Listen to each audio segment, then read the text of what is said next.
A quick video to show how I set up my QuickJack for this low car. A little bit of background noise. It's a hot day out, so I've got my garage AC running. I shot a video on that showing how I got that set up, make it much nicer to work in here. I'll link that to this video.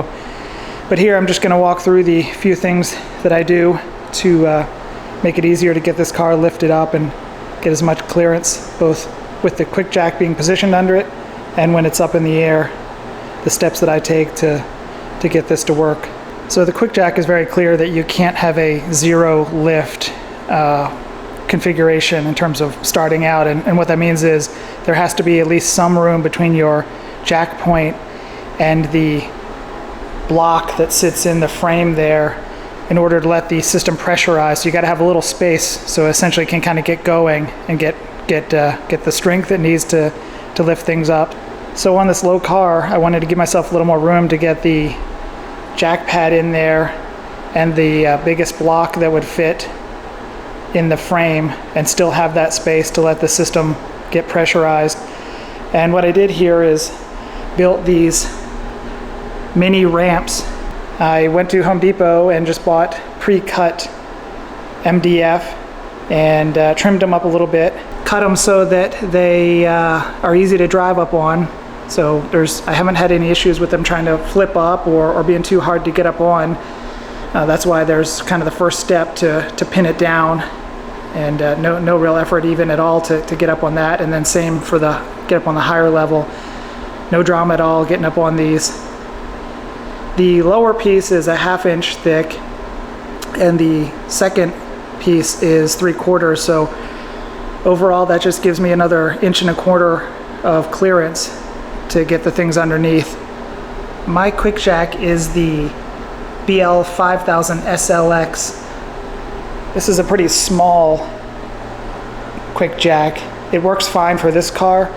I've used it on a Tesla Model 3, and on that it is absolutely maxed out in terms of one jack point being at the very end of the frame and the other literally pressed all the way up against. So it's not a particularly big jack. If you have a larger car or a heavier car, this is rated for 5,000 pounds, you may want to look into slightly longer or slightly higher rated QuickJack, but this works well for this car, and most compact cars this would be just fine.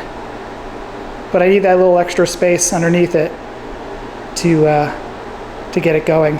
Once the car's up in the air, I move these ramps out of the way. The blue tape that I have at each of the 4 ramps lets me know how to reposition the ramp so that when I lower it down, the car ends up in exactly the same spot on all 4 ramps. So in terms of jack pads, I use a combination here. I use these twist-to-lock rubber jack pads that are secured to the car before the QuickJack comes up and meets it, and then one of the 2 sizes of blocks provided by QuickJack. This is the smaller of the 2. Looks like there's about a 1/2 inch difference between the 2. I could use the larger one with this setup. There's still enough of that gap to let the system pressurize, but for the job I'm doing here today, the extra 1/2 inch is not critical, so give a little more breathing room. I'm going with the smaller of the 2. One thing that's important is whichever of the 2 block sizes you use of the QuickJack blocks, to use the same size on all 4 lift positions. So I've done the initial positioning of the QuickJack under the car. You can see the jack pad locked into the frame and the lifting block. Now you may notice that the lifting block seems to be just slightly in front of the jack pad, and that is the case. And the reason for that is even in this small amount of lift to come up and make contact with the jack pad, there'll be some radial shift of the whole frame. In other words, the way I have it set up, the frame as it lifts is going to go to the left, towards the rear of the car. One note about that in terms of safety and keeping the car's weight well positioned over the frame, this is a mid-engine car, and this would be particularly true if you had a rear engine car or a car that's particularly heavy in the front or the back. You probably want to position it here so that the back of the frame is towards the back of the car. In other words, the center of gravity will stay over the frame depending on how you position it. So here, as it moves up and to the left, the center of gravity is going to stay inside of this end point here. Whereas here on the front, the base of the frame is right there. And so if you had a really off-centered car in terms of center of gravity, it could get outside the frame. Highly unlikely. I don't feel like I hear about a lot of cars falling off QuickJacks, but something to be aware of, that based on the center of gravity of your car, you need to choose or could choose how to orient the frames. Of course, no matter which direction you choose to position the frame, this lock has to be on the outside so that it's accessible, because when it goes to the higher of the two locking positions, it's a manual release, so you got to be able to access that from the outside of the car. So again, for this slightly rear biased weight car, I put the longer part of the frame out back. That choice of how to orient the frames, one other thing to consider is if you're doing something to the car that's going to dramatically change the center of gravity, like taking the engine out or something like that. Just something to think about as you're doing your setup. Where's the center of gravity going to be, and how can you position the frame so that it stays in the base? The center of gravity stays in the base the entire time. Again, for me, I prefer to put the extended part of the frame towards the back. One last note on the radial shift that's a part of lifting a vehicle on the QuickJacks. You see I'm quite close to the garage door here. If I had the frames the other way and the radial shift was towards the front of the car, I would strike the garage door. So as you set it up and you choose which way you're going to position the frames, be very aware that that radial shift is significant. The manual says how much it is.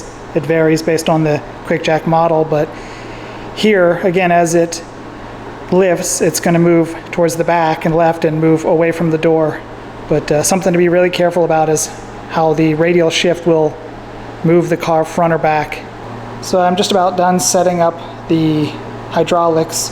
Here's a look at the connection point for the portion of the hose that stays with the frame, and then the longer hose that goes over and connects to the pump. What I like to do is put a couple pieces of tape here.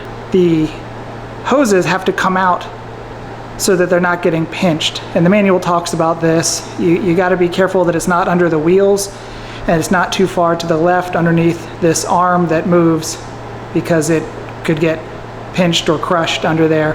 There is a sticker kind of indicating the range.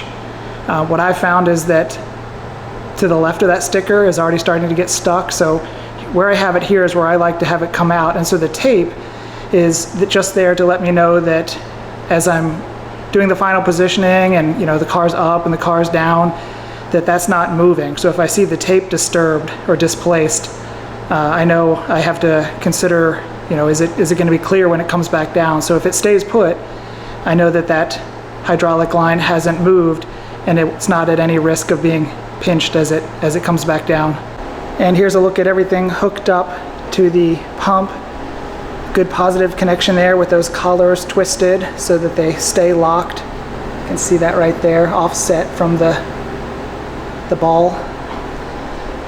Same thing over here, just put my tape down so I know that those hoses are staying put. Same thing, good position in terms of being nice and free. No risk of it getting crushed under the frame. So next step is to do the fine-tuning adjustment. Here, this is where you want to take as much time as you need to be sure you're making good contact between the lifting blocks and your jack points or your jack pads. This is one of the most critical steps to make sure everything's lined up well. Really take your time and study each of the 4 lifting points very carefully. Look as much as you can down the length of the car, climb under there as much as you can and look in both dimensions, down it and across it, to make sure there's good contact.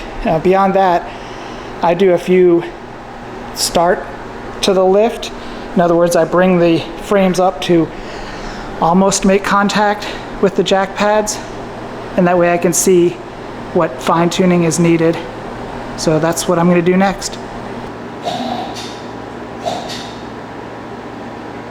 So here I've brought the frames up just enough to where they're about to contact the jack pads, and I can see on this particular one, the right rear, I've got to move the frame back about a ½ inch, which will cause me, the front is good, but by virtue of moving the back, I'll need to adjust the front block as well. So you might have to do a couple rounds of this, but do it as many times as you need to make sure it's well centered and well positioned. Okay, second fine tuning, and the front to back is much better. It's where it needs to be, but left to right, or in and out I should say, this rear position needs to come out just a little bit. So the other side's good, the front is good, just a slight tug to pull this back right corner out and we should be all set. All right, I spent several more minutes, but I've got everything lined up to my liking, centered on all 4 blocks, both front to back and side to side, so everything's well positioned. As part of this testing and fine tuning to get everything positioned, it's a good time to make sure that your 2 frames are lifting evenly, even in that first bit of movement. And the reason I say that is because when I first got these and I went through the setup process, I did the bleeding that it talks about, and one of the frames was just a little bit finicky about getting all the air out of the system. And at one point I thought I had it good to go, and apparently I didn't, because in that first bit of movement it would lag behind the other one, and it'll stay that way if you continue to lift it. Now I didn't have any problem, I could notice it right away and bleed it a little bit more, and knock on wood, since then I haven't had a recurrence of that. But again, as part of this fine tuning, it's a good chance to make sure the frames are behaving the same way even in that very first movement. So we're good to go. It's time to lift the car completely. You go up to the first lock and lock it on that, and then from there, as I'm going to do today, go up to the second lock. So it's 2 parts to get it all the way up to the top position. A couple things you may have noticed about my setup that are not exactly in line with how QuickJack tells you to do it. They want this unit lifted up off the floor. I assume that's for any vapors that may be hovering down low. Let me know in the comments if I'm off base on that or what the actual reason is, but I don't have any concern that there's any issue about what's going on at ground level versus 3 feet in the air in my garage. No issues with any vapor or anything like that. So despite the recommendation, I am using it on the ground. And the other thing is, an extension cord is discouraged. I am using one, but it's a very heavy duty extension cord and it's quite short.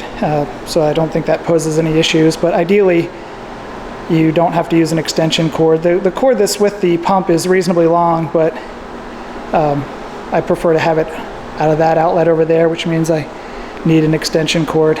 Recommendation for the power outlet you choose to plug your QuickJack into. It's probably a good idea to find one that doesn't have a lot of other things pulling on it, a circuit, an outlet on a circuit that's not in high demand from other things plugged into it.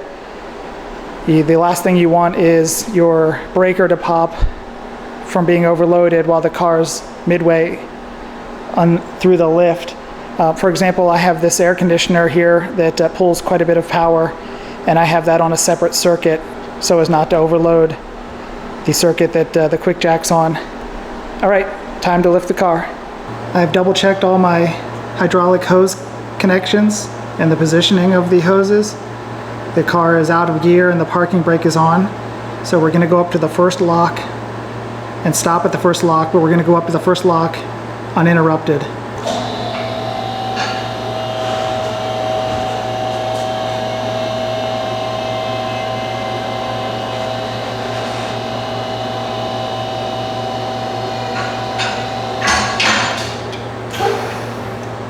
We're stopped at the first lock. Now we're going to go up to the second lock.